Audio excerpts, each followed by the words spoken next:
Welcome back once again. On this episode, I engage in conversation with a SACPLAN registered professional planner, Danisa Kharidzha, where we will gain perspective on the notion of gendered urban planning in practice and whether it exists in South Africa and its policies and whether or not it's implemented. We also engage on the implications of gender being a core feature on the forefront for urban development in South African settlements. Let's hear it. Good day, Danisa. Thank you for agreeing to doing an interview with me. First, let me give you an overview of my topic. So, my topic looks to investigate the different experiences and perceptions of safety within the city. I'm looking at it from an urban planning view and engaging with topics of inclusivity and gender equity in urban planning. Um, would you like to introduce yourself and tell us what you do? Yes, my name is Danisa Kharidzha. I'm a town planner. I'm a consultant. I've been in the land use um, consulting field for 10 years now. I mostly deal with land use applications, which I'll usually be happy be doing it for clients, then submit them to the city of Joburg, city of Tshwane, Rustenburg, KwaZulu Natal, Limpopo, um, yeah, and various other municipalities that we deal with. Um, we do a lot of individual consulting, other than tendering. The only two tenders that we have actually acquired is just other two companies, big companies. Other than that, we are usually dealing with individual applicants. So yeah, that's what I do for a living. Yes. Oh, okay, interesting.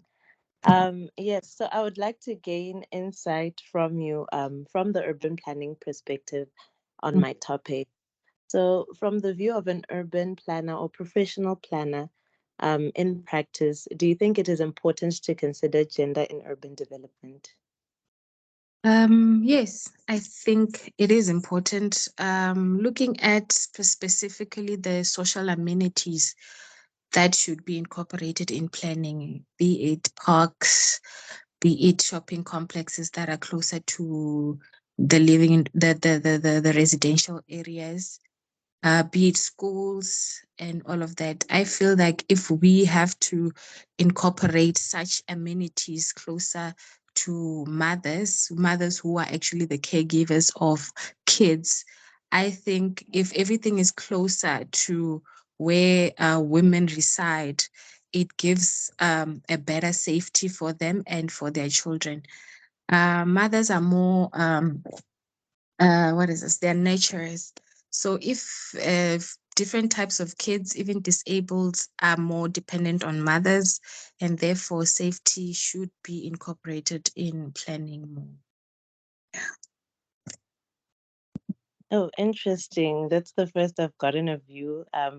I guess obviously because you've been in the profession for years. Yes, Um, yes. In a way, yeah, I can make an examples as if maybe developments could actually incorporate, such as offices, incorporate that crashes can be part of a development, such as an office building, but we have a crash inside the building. Shopping malls that have got play areas, which we've already seen so far. It's just we have not seen so much of offices with crashes because kids more depend more on mothers, and the kids' safety depends on more on the mothers than on the males. It is best to have those kind of amenities closer so that they can be also feel safe and the kids feel safe, and also the mothers can feel that their kids are closer, so therefore they are also safer.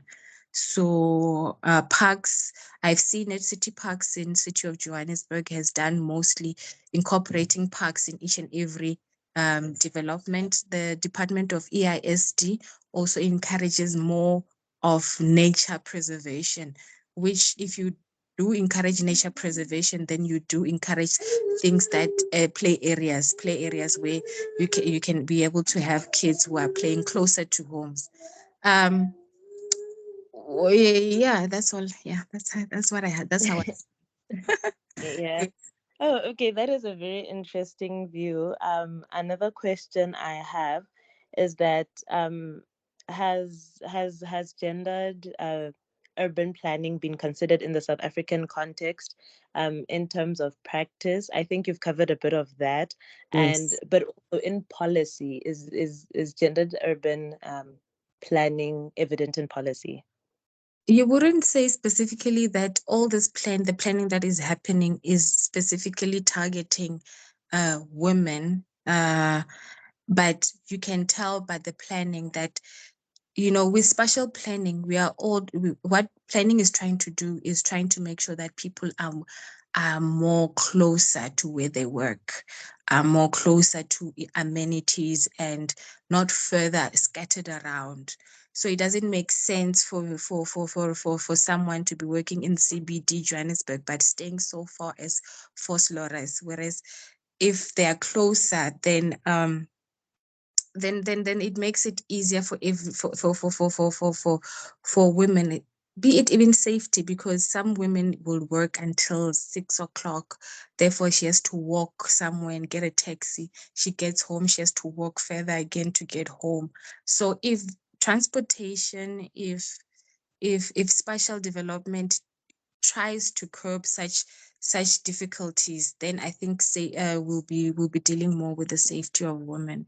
So the policies are there. They're just not specifically saying this is just basically to curb the gender sensitivity, but it's mainly just to make sure that people are more economically um savvy, because then if you don't work away from if you don't stay far from work, then therefore you're saving money to go to work.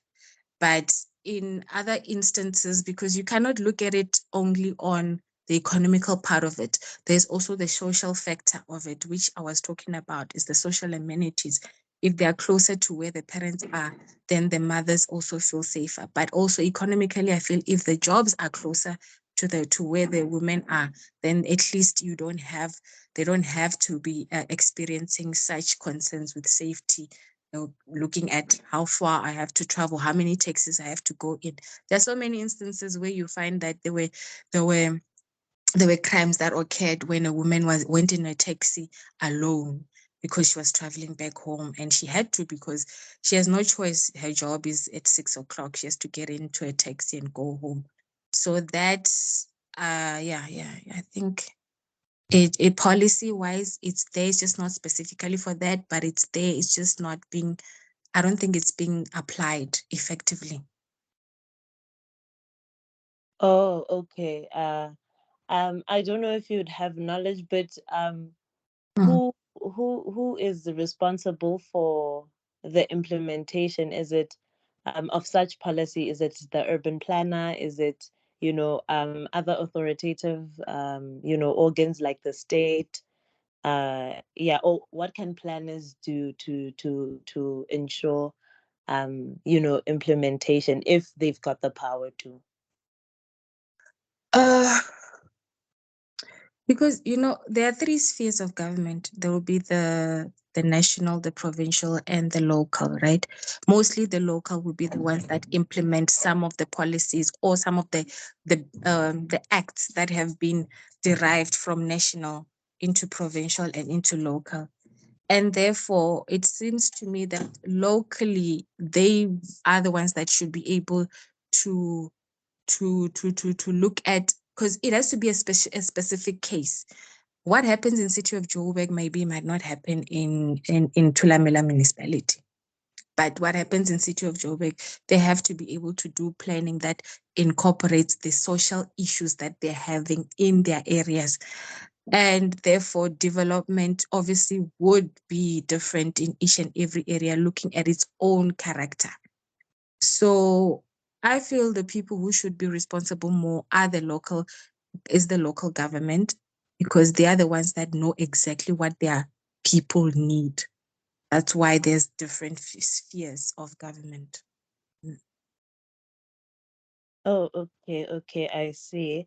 And then lastly, I wanted to ask, for the South African context, given that crime and gender-based violence is so high, affecting safety, do you think gender issues in gender issues would be central to urban development, or is the country facing far more issues that need to be resolved, or is this the like part of the biggest issues that we're facing as a country? This is like in your opinion. Mm. In my opinion, um, the country is facing far more issues that need to be resolved. Right now, it's economical because now people there's so many people who do not have jobs. I feel if we have to put in gender in such a space, it will be more about hiring more women into jobs because of the people that they are, their natures, and therefore they will be able to. When a woman has a job, she takes care not only of herself, but she takes care of everyone around her.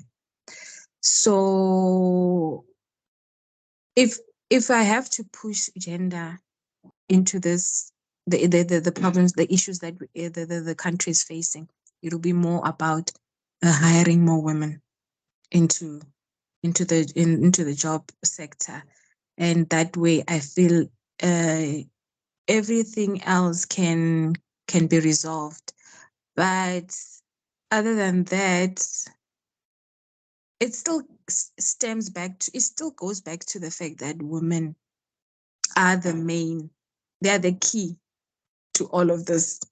So if women have, if issues are directly targeted to women, then therefore everything else falls apart. I just believe that that's how it is. If you can resolve that issue of job opportunities to be increased, therefore also increasing women to be in the job sector, then therefore I feel everything else that we are facing can be resolved. I don't know. Yeah, I think so. Yeah. So, but Oh, in urban development, I think there are policies in place that are already doing it, even though they're not specifically saying for women, but they're already targeting that. Yes. Okay. oh, okay, okay. This is interesting. Mm. Um, yes, thank you for offering your perspectives. You offered a new view, a new perspective to gendered urban planning. I think it's also quite broad because, from the interviews I've conducted, I've gotten so many responses. But yes, thank you for joining me. Thank you for